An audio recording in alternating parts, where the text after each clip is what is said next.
শুভ নববর্ষ, নতুন বছরের শুভেচ্ছা, বড়দের প্রণাম আর ছোটদের অনেক অনেক ভালোবাসা জানিয়ে আমি ব্লগটা স্টার্ট করলাম। কেউ কিন্তু স্কিপ করবে না ব্লগটা, আজকে ব্লগটা দেখতে থাকো। দেখো, আশা করি তোমরা আজকের দিনে যে যেমনই মানুষ হোক, ছোট বড় যাই হোক, আজকের দিনে সবাই একটা করে নতুন বস্ত্র পরে। তোমরাও নিশ্চয়ই পরেছো, আমিও পরেছি।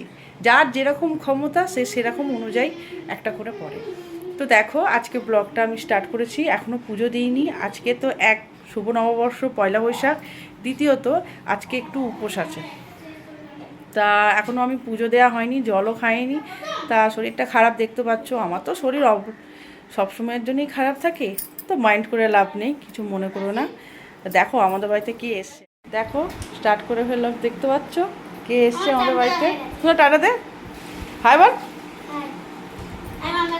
তো আমি না, সরি, আমাদের বাপি ওর জন্য জামা কেনে প্রত্যেক বছরই, কিন্তু এবছরও কিনেছে। আমি আর পাঠাইনি, আমি জানি ও আসবে আমাদের বাড়িতে। তো কবে থেকে বলছে পাম্পি যাবো যাবো যাবো। তো আজকে চলে এসেই নতুন জামা প্যান্ট পরে পড়েছে বসে। আর নানপুরি খাচ্ছে, কী খাচ্ছে বানু?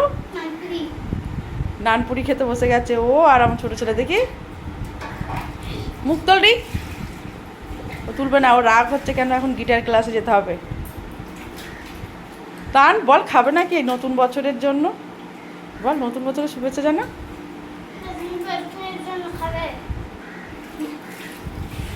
চলো গাইস, আমি এবার পুজো। দেখো গাইস, এটা কি দেখতে পাচ্ছ? পাটালি। তো তোমরা জানো সংক্রান্তি থেকে নারায়ণ ঠাকুর জলে বসে, শিব ঠাকুর আর নারায়ণ ঠাকুর। তা আর ছোলা, পাটালি, ছোলা ভিজিয়ে রাখতে হয় আর পাটালির গুড় দিয়ে যখন নারায়ণ ঠাকুরকে জল থেকে তুলে আর পাটালি আর ছোলা দিয়ে নারায়ণ ঠাকুরের সেবা করতে হয়। তো চল, দেখো নতুন বছরে তো সবাই লক্ষ্মী গণেশ পুজো করছে, কিন্তু আমি আজকে মায়ের চরণ সেবা করব। যেই লক্ষ্মী সেই কালী সেই দুর্গা সেই সরস্বতী সবই এক, মা সবই এক। তো আমি এটা তারাপীঠ থেকে নিয়ে এসেছি, আমার অনেক দিনের শখ ছিল। তোমরা জানো আমার আলাদা ঘরে কোনো ঠাকুর ঘর নেই, আমার ঘরের মধ্যেই আমার ঠাকুর। ভক্তিতে মেলায় বস্তু বলে না। দেখো চলো, আমি আজকে চরণটা স্থাপিত করি। তোমাদের দাদাভাই সন্দেশ নিয়ে এসছে, সন্দেশ দিয়ে পুজো দেবো। চলো বন্ধুরা। দেখো গাইস, তারপরে দুপুর হয়ে গেছে, এই যে খাবার বেড়ে ফেলেছি। আমার ছোটো মাকে ভাত মেখে দিচ্ছি, আজকে চিকেন কষা আর তোমার কুমড়ো শাকের চচ্চড়ি আর ভাত, আর কিছু তো হয়নি। আর আমাদের তো উপোস, তোমরা জানোই আজকে ষষ্ঠী করেছি। তো ওকে ভাতটা মেখে দিই, আর আমার ছোটো ছেলে শোনা হয়ে খেয়ে নিচ্ছে, ওকে ভাত মেখে দিতে হচ্ছে না। এদিকে তোমাদের দাদা ভাইয়েরও ভাত বেড়ে ফেলেছি, উচ্ছে আলু ভাতে আর এই যে কুমড়ো শাকের চচ্চড়ি আর ওদিকে চিকেন। ব্যাস, আজকে এতেই সমাপ্তি। চলো তাহলে দেখতে থাকো ব্লগ। দেখো গাইস, আমি অলরেডি রেডি হয়ে গেছি। জানো তো আজকে আমাদের এখানে পয়লা বৈশাখের মেলা বসে, তো ছোটো মা এসে তাকে তো মেলা নিয়ে যেতেই হবে। এইবারে দেখো আমার ছোটো বাবু রেডি, ওদিকে ছোটো মা দুটো হাতে করে নিয়ে আসছে। তো গাইস চলো আমরা এবার বেরিয়ে পড়ি, নাহলে তো মেলা শেষ হয়ে যাবে। অবশ্য শেষ হবে না, অনেক রাত্রি পর্যন্ত মেলা হয় এখন, তোমাদের তো শেয়ার করবই। চলো। দেখো গাইস, আমি মেলায় চলে এসেছি, তোমাদের দেখাচ্ছি কত কিছু জিনিস বিক্রি হচ্ছে মেলার মধ্যে। আমারও কিছু কিনতে ইচ্ছা করছে। ভিড় দেখতে পাচ্ছ? ও কি গ্যাদার, বাপ রে বাপ, ভাবতে পারছো না। আমি তো ভাবলাম হয়তো দুর্গাপুজো চলে এসছে। দুর্গাপুজোর নবমীতে যেরকম ভিড় হবে, অষ্টমীতে সেই রকম পুরোটাই ভিড়। দেখো তোমরা কতটা ভিড়। দেখো আমি এবার সাজের জিনিসের দোকানে চলে এসেছি। বাবা যা বায়না করছে, আমাকে তো কিনতে বাধ্যই। ব্যান্ড, মাথার ক্লিপ সবই কিনছি, কিনে নিই চলো।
দেখো গাইস, আজকে জগন্নাথ দেবের মূর্তি দেখিয়ে তোমাদের এই ব্লগটা আমি শেষ করলাম। তো ব্লগটা ভালো লাগলে প্লিজ একটা লাইক করো, প্লিজ প্লিজ প্লিজ। আজকের মতন টাটা, গুড নাইট।